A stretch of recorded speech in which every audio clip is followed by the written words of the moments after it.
The question often gets asked, when are we, the English, British, Europeans, going to wake up and face up to the problems of multiracialism and multiculturalism in our lands? And the related question, which doesn't get asked, is, because it's too embarrassing, is why are we, the voters, allowing our politicians to do this to us?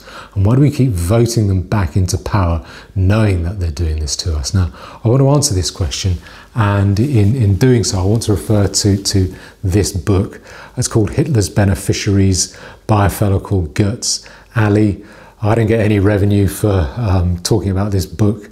I'm sure Mr. Ali would be pretty disgusted that I've read it, but he can get stuffed. I have.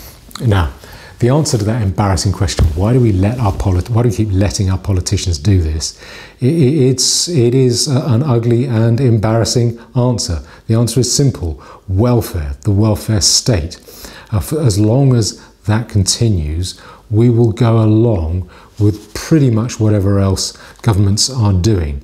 That's because for 90% of us, the welfare state and state management of the economy, which appears to be in our interests, that is an essential. These are essential elements of we think they're essential elements of our survival.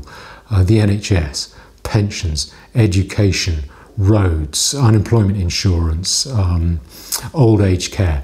These are things that we think we need in order to survive. And the politicians know that if we're getting those, we will go along with a very great deal. And what we tend to say is, I will worry about my individual survival first. I'll worry about civilization after that. Now, that doesn't mean that we're all bad, materialistic and shallow. It just means that we're human. That's what humans do. In fact, I think it's been that way since we crawled out of a puddle. We look to our own individual survival. We'll contribute to the survival of the collective after that. Because if we can't survive as individuals, we can't contribute to the collective. And if we do contribute to the collective, it had better serve our own individual survival as well. That's how civilization arises. That's the underlying reason for civilization. But now we have a situation where politicians are using the collective side in order to undermine us and to grind us down, in order to make us more manageable and easier to rule, whilst at the same time appearing to provide the means of individual survival. And they know that if they keep providing what we have come to think of and to feel as being the means of our survival, we will go along with pretty much whatever else they are doing. We'll certainly go along as long as the welfare flow continues. Now, in illustrating this, I want to look at this book.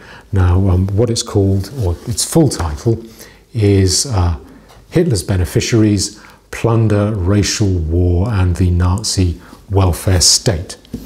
Now, the question often plagues historians: how come a nation of 60 million cultured, intelligent, educated people, the land of philosophy, science and culture, how come they were persuaded to devote themselves so almost universally to a regime that was so cruel and destructive? And the answer is, it didn't seem cruel and destructive to them, quite the reverse. Now, this book refers to four things. It has four sections. The first section refers to the socialist aspects of National Socialism, how the Nazi regime was, in fact, amongst ordinary ethnic Germans, remarkably very egalitarian and redistributive, and people liked that. Secondly, it refers to the way the Nazis plundered other countries. So when they invaded them, they were very efficient and thorough about plundering the resources of other countries. So, and the guiding principles were that the war may cause hunger and inflation, but not in Germany. Other countries will pay that price because we will take their resources, their foodstuffs, their gold stocks. Now, the third section describes how profitable the dispossession of European Jews was, how brutal as well, but how profitable.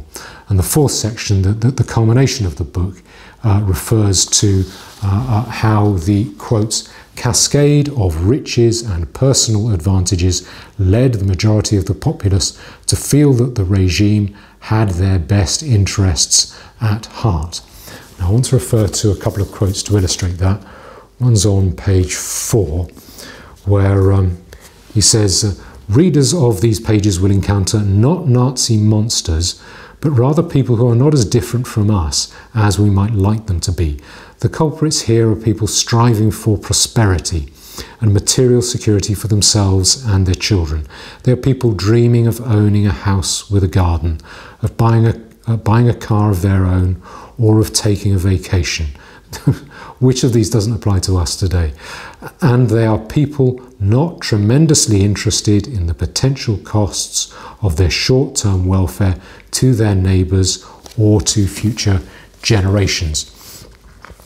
Now, in the same way, many of us are not tremendously interested in the potential costs of our short-term welfare to future generations of our own people. In the 1930s and 40s, the German people were prepared to tolerate the elimination, the destruction of other cultures and other entire peoples. And in the same way today, we are prepared to tolerate the destruction of our own culture and the gradual replacement of us, or future generations of our own people. It is not so different.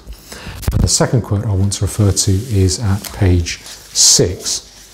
And that is,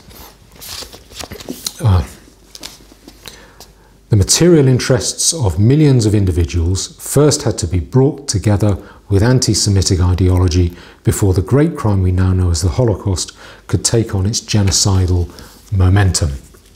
Now, in the same way, I think the idea of inalienable material entitlements, that has been yoked together with the idea of multicultural entitlements. The two have been mixed together in people's minds. To an extent, I would say that multicultural, multiracial, absolute entitlements are almost a spearhead for this general collectivist entitlement idea that someone else can and should pay for your means of survival. But the two have been yoked together in a kind of left-wing entitlement slop that we take in intravenously without reflecting on it.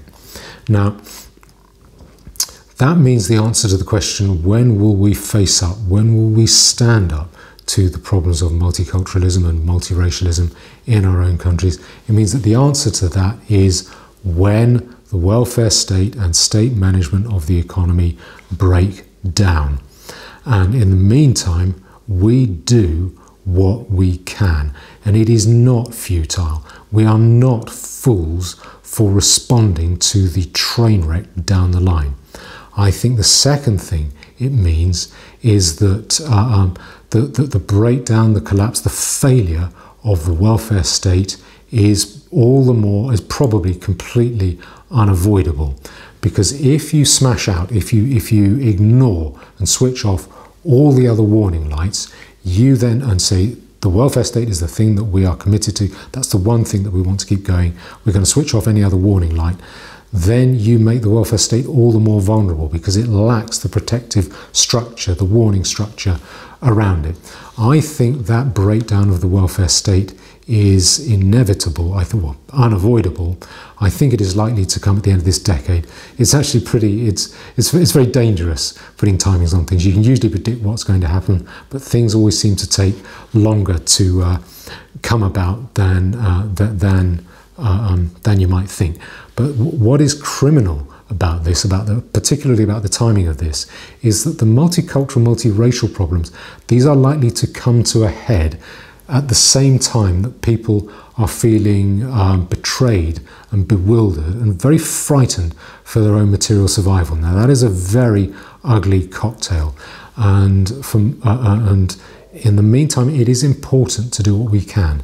That is what it is, the hopes of diluting and containing that ugly cocktail which motivate me, in part, motivate me to do what I do under the nickname that some people are very kind to give me, the nickname of Moss Buster, that some people very generously give me, so that we can prevail, so that we can win in the end, and win completely, but prevail humanely.